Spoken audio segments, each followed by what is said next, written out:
गेल मर गेल का ना कब कब मिर्गी आवेला तो सुनाई का मिल गया कि बेहोश नहीं है कैसे अरे एगो आदमी कहले रहे कि मंगर के दिन कोनो गाछ पे लाल कपड़ा लटकत होके तो ओकरा के उतार के हाथ में बाहर के सड़क पे खड़ा हो जाई तो कौन लड़की दीवानी हो जाई। बहन खतरा के खिलाड़ी और भाई मलेरिया के बीमारी। तू जाके ओरहुल के फूल ले आओ आ तू जाके केरा के सोर आ तू कथी ले आइबे? हम ले आए नागफनी के कांटा वाला पत्ता तीनों को मिला के पाउडर बना आ वो पाउडर कोनो लड़की के देह पर छिटम उ लड़की आप हाँ भगवान जब भी देवेला छप्पर फाड़ के देवेला जब ली है नु तो बहुत गलत जगह से फाटी। ए फाटी तो फाटी लेकिन साना घटी राउर बेटा लव मैरिज करे जाता जोर उठ कर यूं चेहरे को लाल करती हो हाय राम कसम सच में कमाल करती हो अपने आशिक एगो तुम्हें समझदार बारे बाकी है तो बोका बा ये का हरे तोरा प्यार के प्रसाद आज हम अपने के शीर्षासन सिखाए।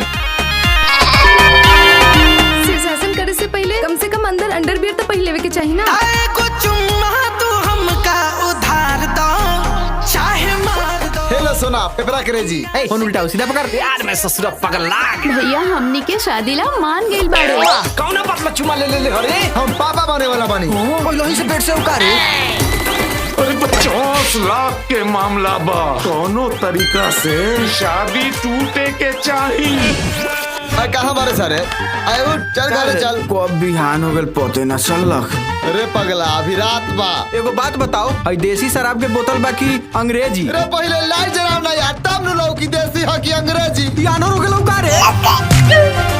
प्यार में दिल धतूरा हुआ फटा पैंट प्यार पूरा हुआ। ये तो जे पैंट पहनत हो ओकरा नु दिक्कत बा हम तो लूंगे गंजी या गमछा पहने हम बानी पलटू से कितना मारी लोहा के शरीर बा चोट ना लगी बहुत जोर से लागता हम पे अपने मन का कोना कोना कर गए तू जाते जाते कुछ तो जादू टोना कर गई। एक आदमी शादी रोक सकता अपन बड़का वो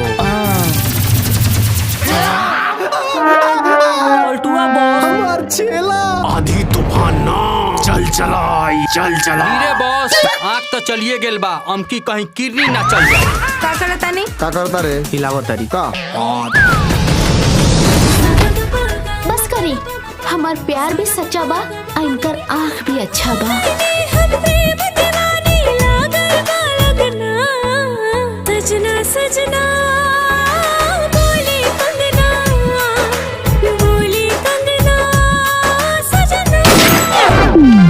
शुरू करे। पटाखा कौन फोड़ लगा रे ससिया अरे मनिया पटाखा ना रहे असली पिस्तौल से गोली न चलल बा। अंदर लेके से अपना बहन के बियाह करबो। अरे अरे का करत तारू सबके सामने चपलवा संभालने पर बड़ी बतिया साँझ हो गई नु पसुरी से खींच दिया रे ए गाड़ी छोड़